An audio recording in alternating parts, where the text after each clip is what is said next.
राज्यसभा चुनाव में ओम प्रकाश राजभर को झटका लगा है। सुभाषपा प्रमुख एक विधायक को क्रॉस वोटिंग करने से रोकने में नाकाम रहे। सपा ने सत्तारूढ़ दल की सहयोगी पार्टी में सेंधमारी किया है। राज्यसभा चुनाव में सुभाषपा का एक वोट सपा उम्मीदवार को गया।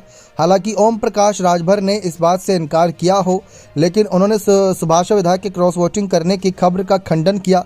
ओम प्रकाश राजभर का कहना है कि हमारी पार्टी एनडीए गठबंधन में शामिल है। बता दें कि राज्यसभा चुनाव में सपा के कई विधायकों ने क्रॉस वोटिंग की। सपा ने 3 और उम्मीदवारों को मैदान में थे। आपको बता दें कि सपा के 3 उम्मीदवार मैदान में थे, जबकि बीजेपी के 8 प्रत्याशी मैदान में थे। राज्यसभा का चुनाव 11 प्रत्याशियों के बीच 10 सीटों को लेकर हुआ। 8वें प्रत्याशी के रूप में बीजेपी ने संजय सेठ को उतारकर मुकाबला दिलचस्प कर दिया था। संख्या बल के लिहाज से सपा 3 सीट जीतने में सक्षम लग रही थी। सत्तारूढ़ दल विपक्षी खेमे को भेदने में कामयाब हो गया। क्रॉस वोटिंग ने सपा का विधानसभा में गणित बिगाड़ दिया। सपा के कई विधायकों ने पाला बदलकर बीजेपी को वोट किया।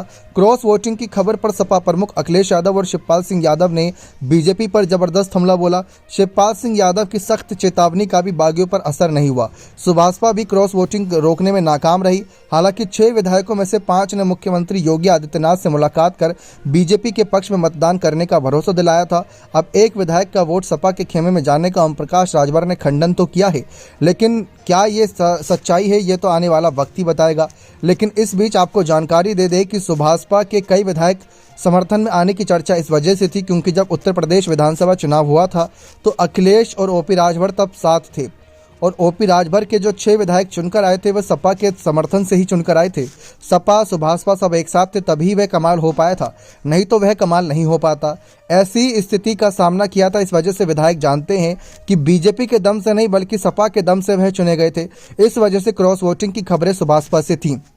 लेकिन 2 कारण और थे कि पहला, सुभाषपा से अगर देखें तो मंत्री बनाए जाने की चर्चा ओम प्रकाश राजभर को लंबे समय से है, वह पूरी नहीं हुई। लोकसभा चुनाव में सीट शेयरिंग के मामले पर अभी तक कोई फैसला नहीं आया है, जबकि इंडिया अलायंस में सीट शेयरिंग का मामला हो भी चुका है, तो वहां पर भी बातें अब लगातार अटकी हुई हैं। इस पर ध्यान देना जरूरी है, जिस वजह से मामला तूल पकड़ रहा है। अब सुभाषपा भी अगर सपा के समर्थन में आ गई लोकसभा चुनाव से पहले ओपी राजभर के लिए बड़ा झटका माना जाएगा। बने रहे चैनल के साथ। बहुत बहुत धन्यवाद।